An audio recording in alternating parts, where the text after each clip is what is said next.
My parents lied to my dying grandfather that I wanted nothing to do with him. His nurse secretly handed me a recording he made alone, and what he said destroyed my entire family. The envelope arrived on a Thursday. Plain white. My name on the front in handwriting I did not recognize, the specific careful print of someone who was writing something they understood mattered and was taking care with the taking care. No return address. Postmarked from the city where my grandfather had spent his last weeks, in the palliative care facility that my parents had selected and arranged and managed with the specific decisive efficiency they brought to everything they decided required managing. I had not been told which facility. I had not been told the city.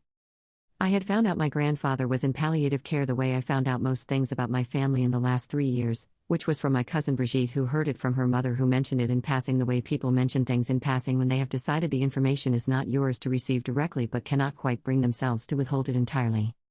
Brigitte had called me on a Sunday. "Your grandfather is in a facility," she said. "Mom said he is maybe 6 weeks." I had called my father.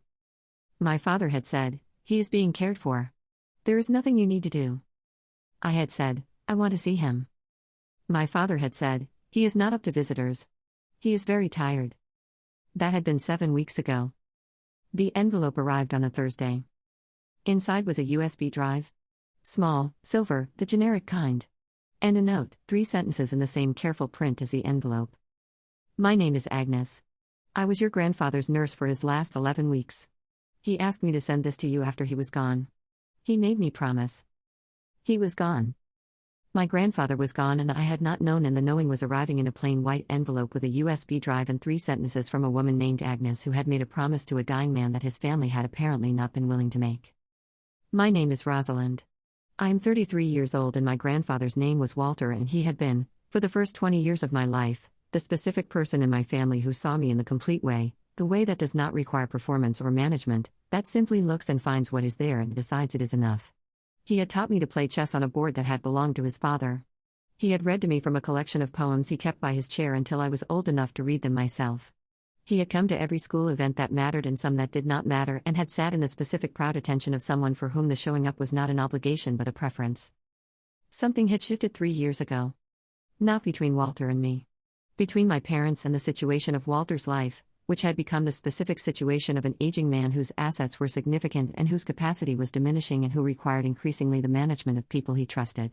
My parents had moved into the management role with the particular efficiency they brought to everything, and the management had gradually produced the specific geography of someone who is being cared for and has handed the administration of that caring to people who have interests in the outcome. I had not been welcome in the management. Not explicitly. My parents had not said, "You are excluded from your grandfather's life." They had managed the exclusion through practical means. Visits that were scheduled when I was unavailable. Information that arrived after the decisions were made. The particular friction of a family that has decided someone's access is inconvenient and has begun to make the access difficult without making the difficulty explicit. I had filed it. And I had kept trying, and the trying had produced, 7 weeks ago, "He is not up to visitors and there is nothing you need to do." I sat at my kitchen table on a Thursday evening and I held the USB drive and I thought about Walter at the chessboard and the collection of poems by his chair and the school events and the particular proud attention. I went to my laptop. I plugged in the drive. 1 file. Audio. Named with a date. The date was 6 weeks ago, which meant Walter had recorded it 5 weeks before he died, which meant he had been alive when he made it and had understood what he was doing and had chosen to do it. I put in my headphones. I pressed play. Walter's voice came through the headphones and I sat very still because the voice was weaker than I remembered and was also completely his, the specific quality of it, the particular rhythm of a man who had always chosen his words with the unhurried care of someone who believed that words deserved the care. He said my name first. Then he said, "I need to tell you some things because your parents have told me things that I do not believe, and I need you to hear what they told me so that you can tell me whether it is true." I sat very still. He said, "Your father came to me 4 months ago. He told me that you had decided to distance yourself from the family. That you had said you wanted no contact with me. That you found the visits difficult and had told him you would not be coming anymore." The headphones were very quiet around that sentence. He said, "I want you to know that I did not fully believe him. I know you. I have known you for 33 years, and the person your father described is not the person I know. But I am old and I am in this bed and I am dependent on the people who manage my days, and I did not have a way to reach you that did not go through your father and your mother, and I did not know if reaching out would make things worse for you in ways I could not see from here." He paused. The specific pause of someone who is managing the effort of speaking. He said, Agnes has been very kind. She is the one recording this for me. She offered to send it to you herself, after, because she could see that I was troubled and she has a good heart. He paused again. He said, I need to tell you about the will. I sat at my kitchen table and the October evening was going dark outside my window and Walter's voice came through the headphones and what he said next was the thing that stayed with me through the rest of that evening and into the night and into everything that came after. He said, I changed the will 18 months ago. Your father was present when I changed it. He knows what I changed and he knows why I changed it and I believe the things he told me about you were told to me for the reason that people tell certain kinds of lies, which is to protect the position they have established for themselves. He said, the will as it stands is not what I wanted it to be. I have been trying to change it back for 4 months and every time I have raised it with your father he has found a reason for the discussion to be postponed. I am running out of time for discussions to be postponed. He said, Rosalind. I need you to hear this clearly. I love you. I have loved you since the first day I held you and I have never stopped, and whatever your father told you I said or felt or decided, I need you to know that it was not true. I asked for you. In this room, in this bed, I asked for you by name and your father told me you had made your wishes clear and did not want contact. He said, I am sorry I could not reach you sooner. I am sorry that the last 3 years have been what they have been. I do not understand all of it. I only understand what I can see from this bed and what I can see is that I am running out of time and the person I most want to see has been told I do not want her, I have been told she does not want me and I believe we have both been told the same lie by the same people. He paused for a long time. Then he said, very quietly, I hope this finds you. I hope Agnes keeps her promise. I hope you know that the chessboard is yours. It has always been yours. I wrote that specifically into the original will and I do not know what version of the will is going to be the final one but I want you to know what I intended. He said, I love you, Rosalind. That is the thing I most needed to say. Everything else is documentation. That is the truth. Then the recording ended. I sat at my kitchen table in the dark. I did not move for a long time. Not crying. Not yet. The specific stillness of someone who has received something enormous, and has not yet found the movement that is appropriate to the receiving. The room was dark and the headphones were on and Walter's voice was still present somehow in the specific way that voices remain after recordings end, the particular echo of something that has been said into a room and has changed the room permanently. I took the headphones off. I sat with a USB drive in my hand. I thought about 4 months ago when my father had gone to Walter in the palliative care facility and had sat beside a dying man and had told him that his granddaughter had decided she wanted no contact. I thought about what that required. Not the mistake of someone who had misread a situation or communicated something imprecisely. The specific deliberate act of sitting beside a dying man and saying words you know are false about a person you know has not said them. I thought about 7 weeks ago and he is not up to visitors and there is nothing you need to do. I thought about the will that had been changed 18 months ago. I called my cousin Brigitte. She answered on the second ring. He died, I said. Grandpa died. Did you know? A pause.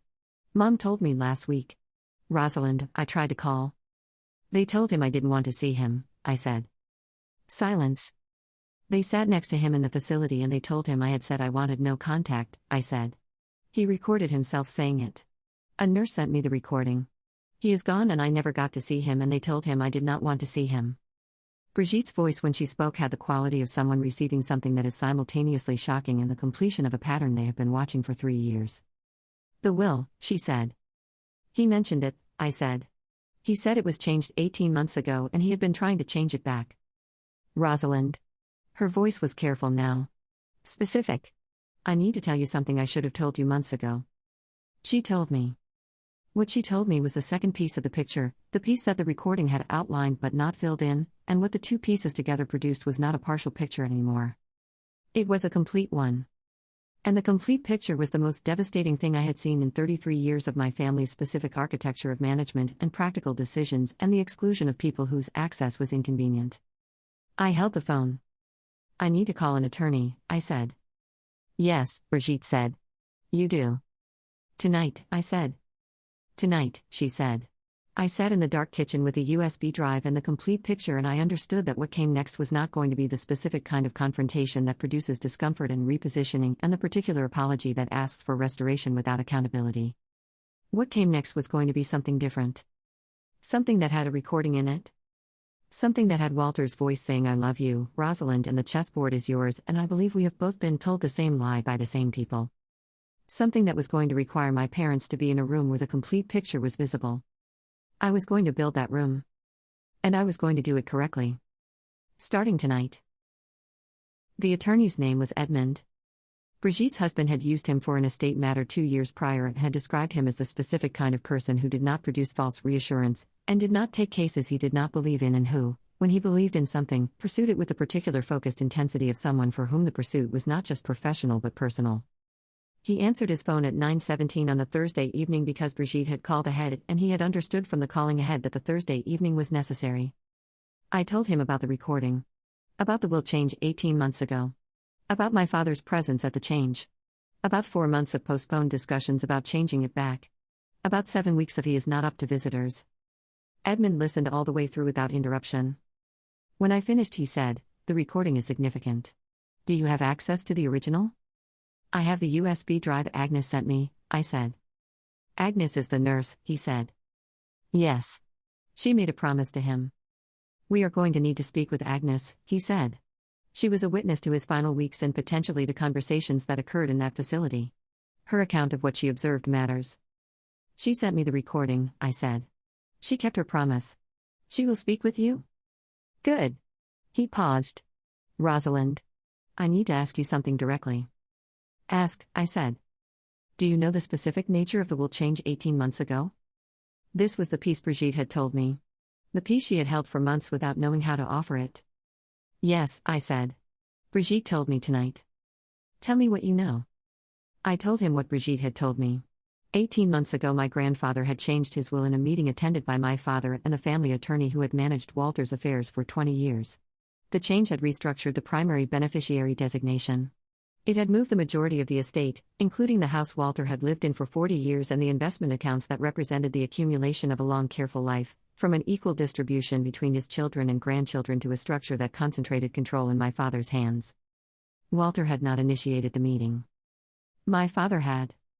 The family attorney had subsequently retired. The replacement attorney was someone my father had recommended.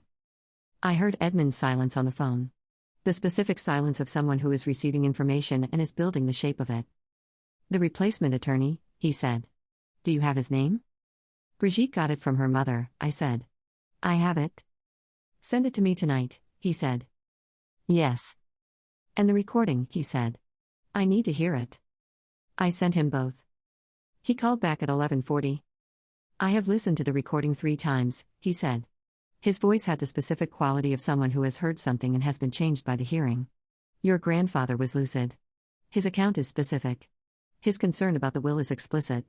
His account of what your father told him about you is explicit." "Yes," I said. "This is going to require careful handling," he said. "Not because the case is weak. Because it is strong, and strong cases require the specific care that prevents them from being undermined by process errors. I need you to do exactly what I tell you in the sequence I tell you." "Tell me," I said. He told me. The sequence had 4 steps, and the steps had a specific order, and the order existed because each step created the condition for the next one, and disrupting the order would have disrupted the conditions. The first step was Agnes. I called her the following morning. She answered immediately. Her voice had the particular quality of someone who has been waiting for the call and has been hoping the waiting would end. "You received it," she said. "Yes," I said. "Agnes. Thank you." She was quiet for a moment. "He talked about you constantly," she said. "Every day. He would tell me about the chessboard and the poems. He would tell me about your school events. He talked about you the way people talk about the person they are most proud of." Her voice was careful. "When your father told him you did not want contact, I watched his face. I have been a nurse for 22 years. I know what it looks like when someone receives something true and when they receive something that does not fit with what they know. What your grandfather's face did when your father said those words was not the face of someone receiving a truth." "He didn't believe it," I said. "Not completely," she said. "But he was dependent and he was dying, and the doubt was enough to prevent him from pushing harder than he was able to push." "Will you speak with my attorney?" I said. "I will speak with anyone who needs to hear what I saw," she said. Edmund spoke with Agnes for 90 minutes. The second step was the original will. Edmund located it through the probate court records. Walter had registered a copy of his original will 20 years ago, before the replacement attorney, before my father's managed restructuring of the estate administration. The original will was exactly what Walter had described in the recording: equal distribution, the chessboard specifically named as mine, the particular intention of a man who had thought carefully about what he was leaving and to whom. The third step was the meeting. Not with my parents. With the replacement attorney. Edmund requested a meeting on a procedural matter related to the estate administration. Professional courtesy. The attorney agreed. Edmund brought the recording. He brought Agnes's written statement. He brought the original will from the probate records. He brought the specific documented timeline of the will change and the subsequent 4 months of postponed discussions about reversing it. Edmund told me afterward what happened in that meeting. The attorney had listened to the recording. He had read Agnes's statement. He had looked at the original will and the registered date and the specific documented sequence of events. Then he had asked for a recess. He came back 20 minutes later and told Edmund that he had not been fully informed of the circumstances surrounding the will modification and that he had concerns about the process by which it had been executed and that he would be withdrawing from the estate representation effective immediately. The fourth step was my parents. Edmund advised me to let the attorney's withdrawal happen first. Let the estate be without its representation. Let the procedural reality of the situation establish itself before any direct confrontation. Let the architecture of what had been built begin to show its own structural problems before adding the weight of a direct conversation. I waited 2 weeks. My father called me on a Tuesday morning. His voice had the specific quality of someone who has received information they did not expect to receive and is managing the reception of it while initiating contact they had not planned to initiate. I heard from the estate attorney, he said. Yes, I said. He withdrew, he said. Yes, I said. A long pause. The specific duration of someone who is trying to determine how much I know from the information contained in those 2 syllables. Rosalind, he said. I think we should talk. Yes, I said. I think so too. Come to my apartment. Saturday. Both of you. We could meet somewhere. My apartment, I said. Saturday at 10. He came. My mother came. They sat on the couch in my apartment and I sat in the chair across from them, and on the coffee table between us was my laptop and the USB drive and a printed copy of Agnes's statement and a copy of the original will from the probate records. I let them see the items on the table before I spoke. My mother looked at the USB drive. My father looked at the printed documents. Something moved across his face that was not the prepared calm and was not the managed expression. The specific thing that arrives when a person understands simultaneously what is on a table and what the table means. You went to see him, my father said. Well, he was. I never saw him, I said. The room was very quiet. I never saw him, I said again, because you told me he was too tired for visitors. You told me there was nothing I needed to do. And you went to the facility and you sat beside him and you told him I had decided I wanted no contact. My mother's hands went to her lap. I have a recording, I said. He made it 6 weeks before he died. His nurse Agnes sent it to me after he was gone because he asked her to and she made him a promise and she kept it. I looked at my father. He describes the conversation specifically. He describes what you told him. He describes how he did not fully believe it because he knew me. He describes 4 months of asking to reverse the will change and 4 months of postponed discussions. My father said, Rosalind.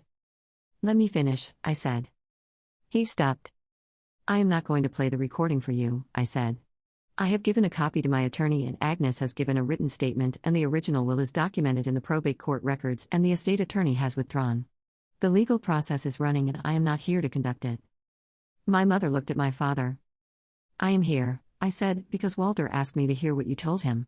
And because I heard it. And because I need you to be in a room where I tell you what hearing it cost. I looked at both of them. He died thinking I did not want to see him. He spent the last months of his life with a lie about me in his head and he could not reach me to ask whether it was true and he died with it unresolved. My mother closed her eyes. He loved me, I said. He said it into a recording in a palliative care facility because he could not say it to me directly. He talked about the chessboard.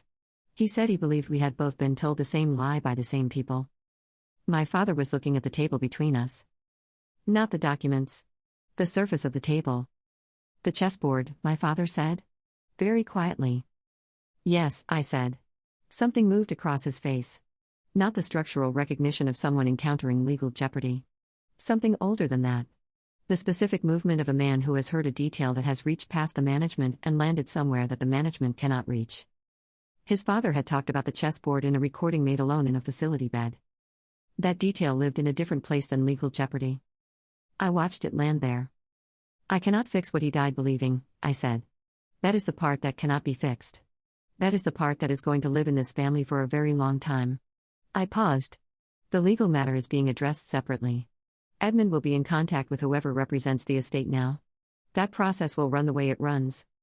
My mother said, "We did not think." I know, I said. That is the most honest thing you can offer me, and I know it is true, and I need you to understand that the not thinking is the thing. You did not think about what it would cost him to die with that lie. You did not think about what it would cost me to hear the recording and understand what the last months of his life contained. The not thinking is what I am going to be sitting with for a very long time. My father looked up from the table. His face had the specific quality of a man who has arrived somewhere he did not intend to arrive, and is understanding, in the arriving, that the path that led here was built from choices that seemed manageable at each individual step, and has produced something that is not manageable at all. "I am sorry," he said. Not the architecture version. The two-word version. Placed on the table with no framing around it. "I know," I said. "That is the beginning of something. I do not know yet what the beginning produces." The estate process took 4 months. Edmund was thorough, and the documentation was strong, and the original will and Agnes's testimony and the recording and the withdrawn attorney's own statement about incomplete information established the specific picture that needed to be established. The estate was restructured to reflect Walter's original intentions. The chessboard came to me. I put it in my apartment in the specific place where it could be seen from the chair I sit in when I am reading, the chair that is in the same position relative to the light as Walter's chair had been relative to his window. I do not play chess often. But I look at the board. I look at it and I think about Walter in the facility bed, and Agnes and the promise, and the USB drive in the plain white envelope, and the voice that came through the headphones weaker than I remembered and completely his. "I love you, Rosalind." That is the thing I most needed to say. Everything else is documentation. Brigitte came for dinner last month. We played one game on the chessboard, badly, neither of us remembering enough of the rules to play properly, and we laughed at the badness of it, and we talked about Walter for 3 hours, the way people talk about someone when the talking is the way they hate the person present. At the end of the evening, Brigitte looked at the chessboard. "He knew you would find the recording," she said. "He hoped Agnes would keep her promise," I said. "He knew," she said.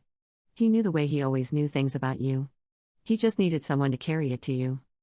I looked at the board. The pieces were still in the middle of the game we had not finished. "Agnes kept her promise," I said. "Yes," Brigitte said. "She did." Here is what I want to say to anyone who has been separated from someone they love by the managed decisions of people who stood between them. The recording exists. Not always literally. But the truth of what happened between you and the person you were kept from exists somewhere, in some form, waiting to be found by the person who is willing to look for it. Look for it. Find your Agnes. The person who saw what happened and made a promise and kept it, because some people understand that promises to the dying are the most sacred kind, and that keeping them is not optional. When the recording comes, in whatever form it comes, listen all the way through. Let the voice say the thing it needed to say. Let the love land. Even if the landing is late. Even if the late is the hardest part. Because the love was there the whole time. On the other side of the lie. Asking for you by name. In a room you were told you were not wanted in. In a voice that got weaker but never stopped being his. He asked for you. He always asked for you. Remember that. Keep the chessboard. Look at it from the chair. Let it be what he intended. His. Then yours. Always yours. From the very first time he taught you to play.